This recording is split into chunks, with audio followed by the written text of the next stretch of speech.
I really need advice because my whole world is crashing down around me. My heart feels like it's being ripped apart, and I can barely think straight.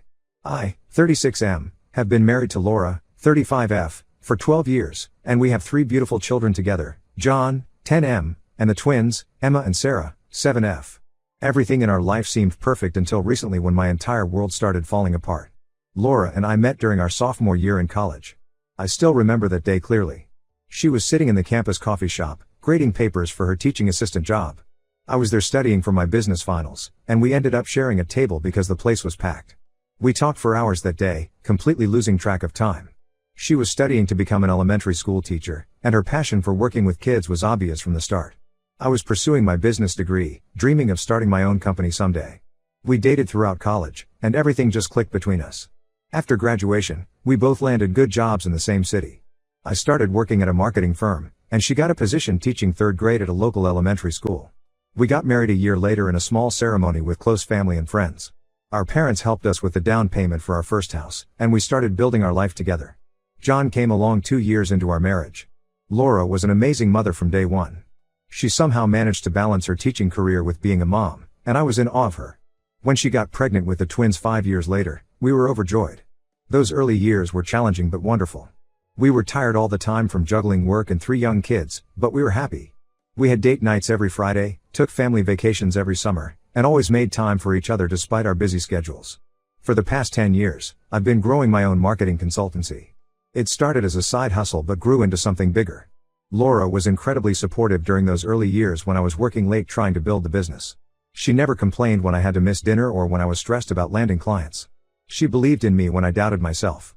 Looking back now, I can see where things started going wrong. About 2 years ago, my business really took off.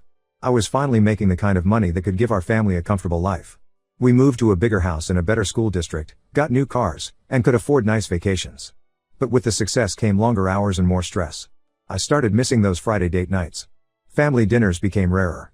I told myself I was doing it all for them, that providing a good life for my family was what mattered most. I noticed small changes in Laura's behavior about 6 months ago. She became more protective of her phone, always keeping it face down or taking it with her everywhere. She changed her password, which she had never done in all our years together. When I would try to hug her or kiss her, she would pull away or make excuses. She stopped sharing details about her day with me. At first, I chalked it up to stress from teaching or dealing with the kids. We both had demanding jobs, and 3 active children can be exhausting. I tried talking to her about the changes I was noticing. I asked if everything was okay, if she was happy. She would always brush it off, saying she was just tired or stressed from work. I believed her because I wanted to believe her. I convinced myself that all marriages go through phases like this, that it was normal to have periods where you feel a bit disconnected. Last week, everything fell apart. Laura was in the shower, and her phone kept buzzing with messages.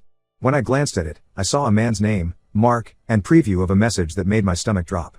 I know I shouldn't have looked, but something in my gut told me I needed to know the truth. The messages I read destroyed me. They were talking about their feelings for each other, making plans to meet for coffee, and discussing how right it felt when they were together. When Laura got out of the shower, I confronted her about the messages. To my surprise, she didn't try to deny anything. She told me she had developed feelings for Mark, a new teacher at her school who she met during a training program 3 months ago. She said they started by just talking about work, but their conversations gradually became more personal. She said their emotional connection happened naturally, and before she knew it, she was falling in love with him. She swears nothing physical has happened yet, but honestly, the emotional affair hurts just as much. Then Laura told me something that felt like a knife to my heart. She said she's been unhappy in our marriage for years but never said anything. She felt neglected and unappreciated, like we had grown apart without realizing it. She said she missed the man who used to surprise her with small gifts, who would leave love notes in her lunch bag, who would dance with her in the kitchen while making dinner. She said she missed feeling seen and heard and valued. I was shocked because I thought we were doing okay. Sure, we weren't as romantic as we used to be, and maybe I had taken her for granted sometimes, but I never stopped loving her. In my mind, we were just in a comfortable phase of our marriage. We weren't fighting or arguing, so I assumed things were fine. I was content because I had her and our family, even if things weren't perfect. These past few days, I've been reflecting on our marriage, and I can see where I went wrong. I got so caught up in providing for our family that I forgot to nurture our relationship. I stopped doing all those little things that used to make her smile. I assumed she knew how much I loved her without me having to show it. I missed all the signs that she was slowly drifting away from me. Now I'm desperate to save our marriage. I've told Laura I'm willing to do whatever it takes. I'll scale back my work hours, hire more people to handle the business, anything to spend more time with her and the kids. I've suggested marriage counseling, regular date nights, couples retreats, whatever she wants. I've made a detailed plan of all the changes I'm committed to making. I want to be the husband she fell in love with again, the one who made her feel cherished and adored every single day. But Laura says she's confused about what she wants. She says she has strong feelings for Mark but also doesn't want to destroy our family. She's worried that even if I change now, things will eventually go back to how they were before. She's scared of making the wrong choice and getting hurt. She says she needs time to figure out her feelings. Meanwhile, I'm dying inside. Every time I look at our children, my heart breaks thinking about what this could do to them. John has already noticed something is wrong. He asked me yesterday why mommy seems sad all the time. The twins are too young to understand what's happening, but they pick up on the tension in the house. They adore their mother, and the thought of our family breaking apart is unbearable. I need advice from people who have been through similar situations. What worked for you? What should I avoid doing? I'm willing to fight for our marriage until my last breath, but I need help figuring out how. How can I prove to Laura that we can fix this? That we can be better than we ever were before? I feel like I'm running out of time, and I'm terrified of losing everything that matters to me. Update 1. It's been 3 weeks since my last post, and everything has gotten so much worse. I've been trying everything I can think of to save our marriage, but it feels like I'm watching sand slip through my fingers. Following the advice from my last post, I started making major changes. I hired 2 new people at work to reduce my hours. I planned special date nights and family activities. I even started leaving little notes for Laura again, like I used to do when we were first married. But none of it seems to matter anymore. Laura is pulling away more and more each day. Last week, I planned a surprise dinner at her favorite restaurant, the same place where we celebrated our first anniversary. She agreed to go, but spent the entire evening checking her phone under the table. When I mentioned it, she got defensive and said she was just checking on some work emails. But I saw Mark's name flash across her screen more than once. The worst moment came 3 days ago. Laura asked to talk after the kids went to bed. I felt hopeful, thinking maybe she was ready to work on our marriage. Instead, she suggested something that felt like a knife to my heart. She wanted to try an open relationship. She said it so casually, like she was suggesting we try a new restaurant. She thought it would be a good compromise, a way to keep our family together while allowing her to explore her feelings for Mark.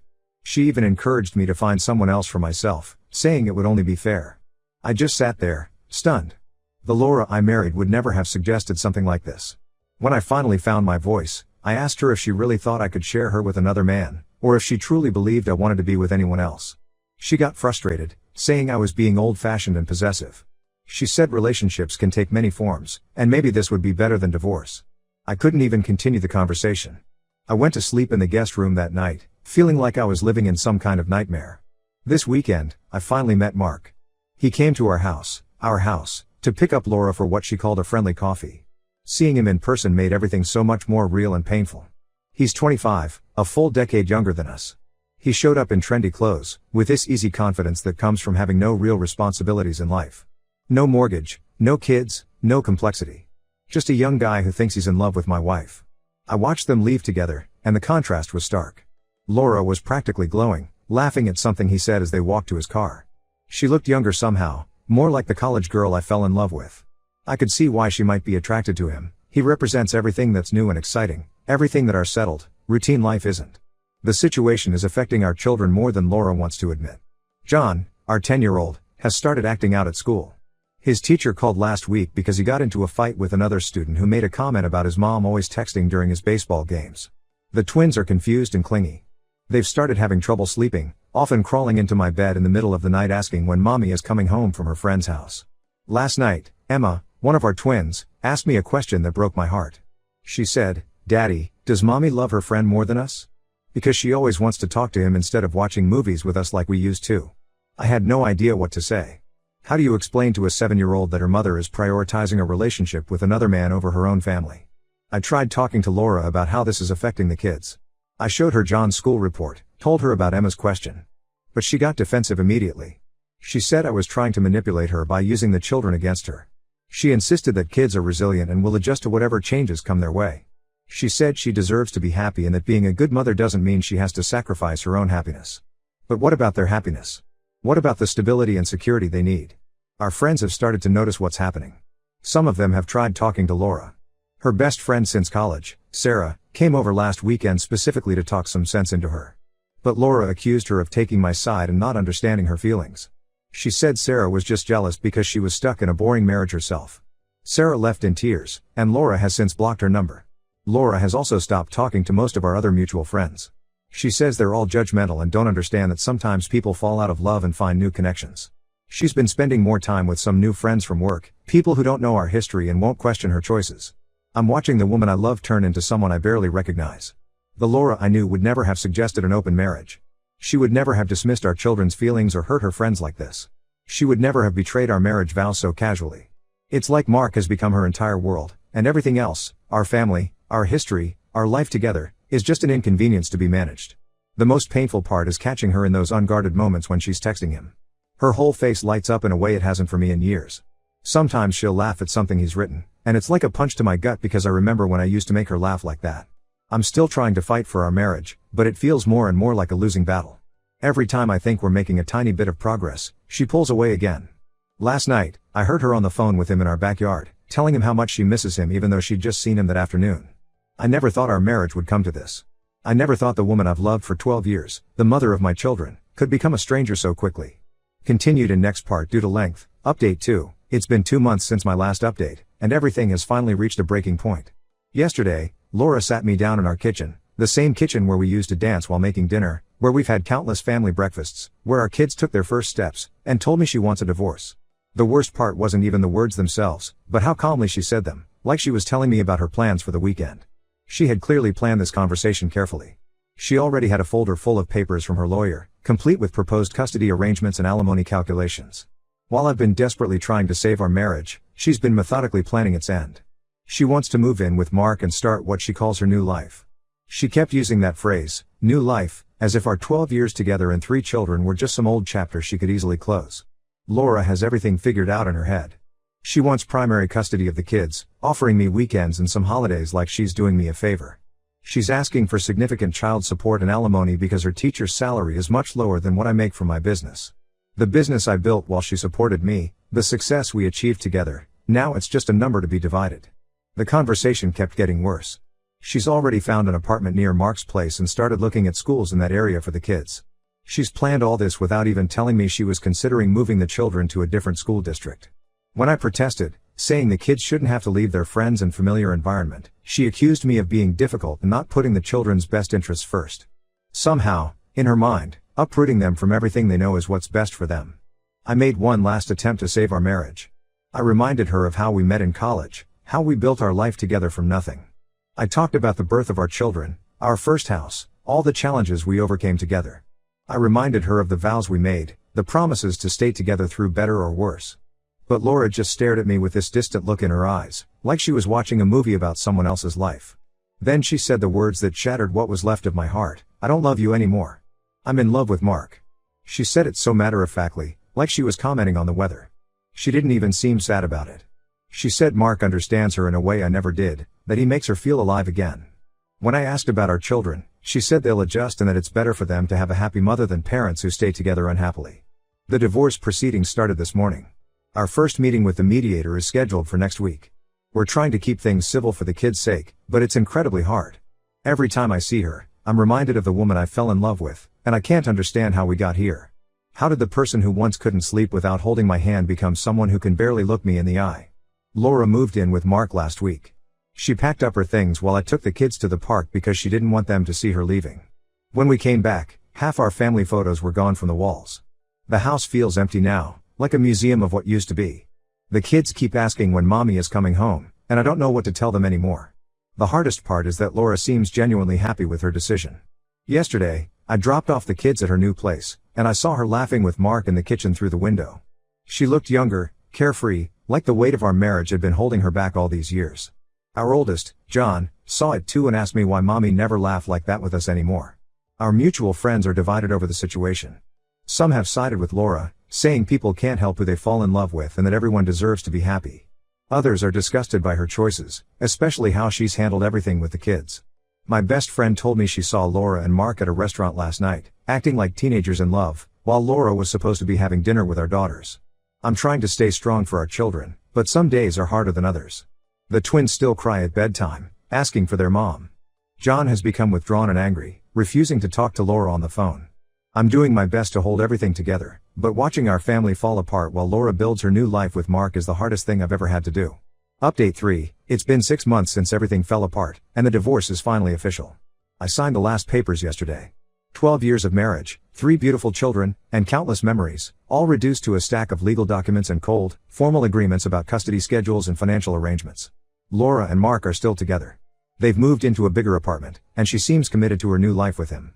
The custody arrangement we settled on has the kids staying with her during the weekdays because of school schedules, and with me on weekends. We also split holidays and school breaks. I get 2 weeks with them during summer vacation. It's not ideal, but I'm trying to make the best of the time I have with them. The hardest part has been watching our children adjust to this new reality. John, our oldest, is struggling the most. His grades have dropped, and he's been getting into fights at school. The school counselor suggested he start seeing a therapist, which he now does twice a week. He's angry at Laura, often refusing to talk to her or go to her place. Last week, he had a complete meltdown when Laura tried to get him to call Mark's stepdad. I had to pick him up early from her house because he was so upset. The twins are handling it differently. Emma has become very clingy with me, crying every Sunday evening when it's time to go back to Laura's. Sarah, on the other hand, has become withdrawn and quiet. Their teacher told me they sometimes sit alone at lunch, not wanting to play with other kids. It breaks my heart seeing them like this, but Laura insists they'll adjust with time. I've been focusing on rebuilding my life, even though some days it feels impossible. I've started working out again, something I'd neglected during the stress of the past year. I joined a single parent support group, which has been helpful in ways I didn't expect. Hearing other people's stories makes me feel less alone. A few people there have suggested I start dating again, but I'm nowhere near ready for that. Right now, my focus is entirely on being there for my kids and healing myself. Laura and I only communicate through a co-parenting app now. Our conversations are strictly about the children, their schedules, school events, medical appointments. Sometimes I catch myself wanting to ask her if she's really happy, if trading our family for a life with Mark was worth it. But I know those questions won't change anything. What's done is done. Last week, I ran into them at our local grocery store. Mark had his arm around her waist, and they were laughing about something while picking out vegetables. It was such a normal, domestic moment, the kind we used to share, and it felt like a punch to the gut. The twins were with me and saw them too. Emma asked me later if Mark was going to be their new daddy. I had to pull over on the drive home because I couldn't see through my tears. I've started making new traditions with the kids during our weekends together. We have movie nights on Fridays, go hiking on Saturdays, and cook Sunday breakfast together. I'm trying to create a stable, happy environment for them, even if it's only for 2 days a week. I want them to know that even though their family looks different now, they're still deeply loved and valued. The pain isn't as sharp as it used to be, but it's still there. Some days are better than others. The house still feels too quiet when the kids aren't here. I still sometimes reach for Laura's side of the bed in the middle of the night, forgetting for a moment that she's gone. But I'm learning to live with this new normal, focusing on being the best father I can be and slowly rebuilding my life, one day at a time.